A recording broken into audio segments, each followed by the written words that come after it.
নমস্কার।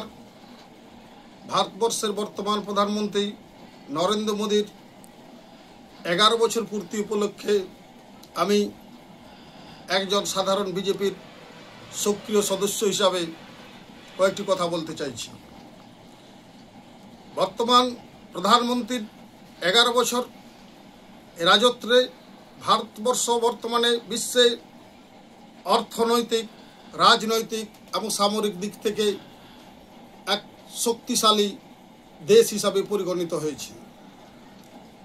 আমি আপনাদের সামনে নরেন্দ্র মোদীজির প্রধানমন্ত্রীর যে কয়েকটি দিক যা কখনো এই দেশে হয়নি, সেই কয়েকটি কথা আপনাদের সামনে তুলে ধরতে চাইছি। প্রথমত, নরেন্দ্র মোদী প্রথম প্রধানমন্ত্রী যিনি এদেশের কৃষকদের হাতে নগদ টাকা ব্যবস্থা করেছেন।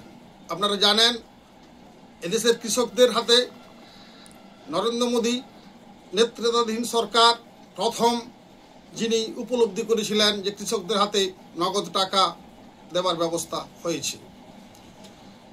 এছাড়া আমাদের নরেন্দ্র মোদী নেতৃত্বাধীন সরকার নোট বাতিল করে এদেশের কালো টাকা, জাল টাকা বন্ধ করেছেন। তাছাড়া শুধু নোট বাতিল, কালো টাকা এবং জাল নোটের ক্ষেত্রে নয়, দেশের অভ্যন্তরীণ সন্ত্রাস এর ক্ষেত্রে এটা একটা বিরাট সাফল্য। আপনারা জানেন যে নোট বাতিলের পর আমাদের ভারতবর্ষে যে অভ্যন্তরীণ সন্ত্রাসবাদ, মাওবাদ, নকশালবাদ বা কাশ্মীরের যে সন্ত্রাসবাদ, তা এক কথায় খতম হয়েছে। কাশ্মীর একটা স্বাভাবিক পর্যটন কেন্দ্র হিসেবে পরিগণিত হয়েছিল বিশ্বে। এটা আমাদের অভ্যন্তরীণ সন্ত্রাস শেষ হয়েছিল বলে সম্ভব। এটা আমাদের প্রতিবেশী সন্ত্রাস মদতপুত্র রাষ্ট্র পাকিস্তানের সেটা সহ্য হচ্ছিল না, তাই তারা সেখান থেকে জঙ্গি ঢুকিয়ে ভারতবর্ষকে যে হামলাটা ঘটিয়েছিল, এটা ভারতবর্ষের মুখ পোড়াবার চেষ্টা করছিল। কিন্তু ভারত তার যে প্রত্যুত্তর জবাব দিয়েছে বিশ্বের কাছে, ভারত সামরিক দিক থেকে আজ একটা শক্তিশালী রাষ্ট্র হিসেবে পরিগণিত হয়েছে, এটা আপনারা দেখেছেন। এছাড়া মোদিজির নেতৃত্বে আরেকটি উল্লেখযোগ্য সাফল্য হচ্ছে জিএসটি।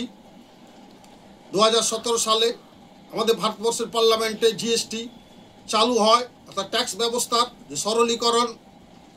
এটা শুধু ট্যাক্স ব্যবস্থার সরলীকরণ নয়, জিএসটি চালু হওয়ার পর আমাদের ভারতবর্ষের রাজ্যগুলির হাতে অধিকতর টাকা এসেছে। এ রাজ্যগুলির বরাবরই একটা অভিযোগ ছিল যে কেন্দ্রীয় সরকারের বঞ্চনা, কিন্তু জিএসটি চালু হওয়ার পর ট্যাক্স ব্যবস্থায় যে ট্যাক্স উঠে তার রাজ্য অর্ধেক এবং কেন্দ্র অর্ধেক, এটা আপনারা জানেন। যে কোনো জিএসটি বিল আপনারা যদি লক্ষ্য করে দেখেন, সেখানে সিজিএসটি এবং এসজিএসটি, সিজিএসটি মানে সেন্টার, এস মানে স্টেট, সমান সমান থাকে। এটাই ভারতবর্ষের প্রথম নরেন্দ্র মোদী নেতৃত্বাধীন রাজ্যগুলির হাতে যে আর্থিক ক্ষমতা বৃদ্ধি করেছে। এছাড়া আরেকটি যে উল্লেখযোগ্য, যেটা কখনো ভারতবর্ষে সম্ভব হয়নি, কাশ্মীরের 370 ধারা রদ করেছেন নরেন্দ্র মোদীজি। আমরা একটা শুধুমাত্র রাজ্যকে, জম্মু কাশ্মীরকে 370 ধারার মধ্যে এদেশের কংগ্রেসি সরকার বেঁধে রেখেছিল, যারা অন্যান্য রাজ্যের ক্ষেত্রে সেই সুযোগটা পাওয়া যায়নি। নরেন্দ্র মোদী এসে প্রথমে 370 ধারার অবসান ঘটান, এটা আমরা সবাই জানি। এটা আমাদের বিভিন্ন প্রতিবেশী রাষ্ট্রের এতে আপত্তি থাকা সত্ত্বেও 370 ধারার অবসান ঘটেছেন। কিন্তু দুঃখের বিষয়, আমাদের দেশের কিছু রাজনৈতিক দলও 370 ধারার অবসানের বিরোধিতা করেছিল।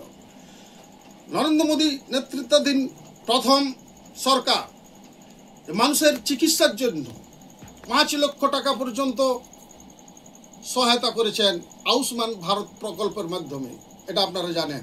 যদিও দুর্ভাগ্যের বিষয়, আমাদের পশ্চিমবঙ্গ রাজ্যে এই স্কিমটি চালু করতে দেননি বর্তমান রাজ্য সরকার। এই জন্য পশ্চিমবাংলার সাধারণ মানুষ, বয়স্ক মানুষ চিকিৎসার জন্য 5 লক্ষ টাকাটা পাননি, এটা দুর্ভাগ্য।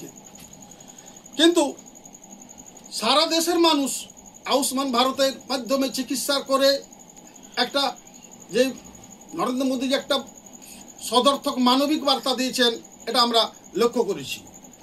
এছাড়া আমাদের আজকের যে বিদেশ নীতির ক্ষেত্রে ভারত আজ বলিষ্ঠ এবং স্বাবলম্বী নীতি অবলম্বন করেছে, যেটা অতীতে আমরা দেখিনি। জওহরলাল নেহরুর সময় থেকে আমাদের ভারতবর্ষ রাশিয়ার মুখাপেক্ষী ছিল। তারপর আপনারা জানেন রাশিয়ার কমিউনিস্ট সরকার ভেঙে যাওয়ার পর সেখানে আমাদের ভারতবর্ষের বিদেশ নীতি তৎকালীন কংগ্রেস সরকার, মনমোহন সিং, রাজীব গান্ধী এরা আমেরিকাপন্থী ছিলেন। নরেন্দ্র মোদীজি প্রথম প্রধানমন্ত্রী যিনি বিশ্বের সমস্ত দেশগুলোর সাথে সুসম্পর্ক বজায় রেখে নিরপেক্ষ ভারতবর্ষের একটা একক বলিষ্ঠ নীতি প্রয়োগ করেছেন। সেটা আমরা লক্ষ্য করেছি রাশিয়া ইউক্রেন যুদ্ধের সময়। আমেরিকার আপত্তি উপেক্ষা করে আমাদের ভারত রাশিয়া থেকে সস্তায় তেল নিয়ে এসেছে। আরেকটা বিষয় বলি, এই নরেন্দ্র মোদী নেতৃত্বাধীন সরকার প্রথম সরকার 11 বছরে একটাও দুর্নীতির কোনো অভিযোগ এদেশের বিরোধী দল তুলতে পারেনি। বিরোধীরা রাজনীতি করেন, কংগ্রেস, তৃণমূল এবং বাম দলগুলো মোদিজির বিরুদ্ধে অনেক অভিযোগ করেন, বিজেপির বিরুদ্ধে অনেক অভিযোগ করেন, কিন্তু একটাও সুনির্দিষ্ট দুর্নীতির অভিযোগ আজ পর্যন্ত করতে পারেননি। এটা কম গৌরবের নয়। বন্ধুগণ, সর্বশেষে আমি একটি সদ্য যে ঘটনা ঘটেছে, যেটা আমরা কখনো ভারতবর্ষে দেখিনি, যেটা অপারেশন সিঁদুর।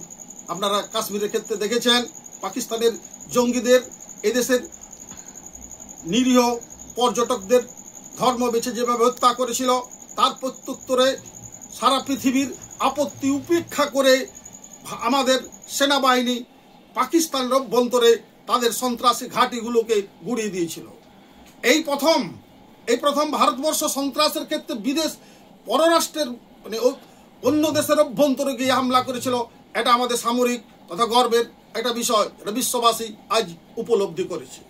বন্ধুগণ, আমরা বলতে চাই পশ্চিমবাংলায় আগামী 2026 সালে মোদিজির নেতৃত্বাধীন ভারতীয় জনতা পার্টিকে সরকার নিয়ে এসে আমরা নরেন্দ্র মোদী যে 2047 সালে বিকশিত ভারতের স্বপ্ন দেখছেন, আমরা বিকশিত বাংলায় 2026-এ সেই পরিবর্তন নিয়ে এসে নরেন্দ্র মোদীর স্বপ্ন 2047-এ ভারতবর্ষের স্বাধীনতার 100 বছর পূর্তি উপলক্ষে এই বিকশিত বাংলাও লক্ষ্য করতে চাই।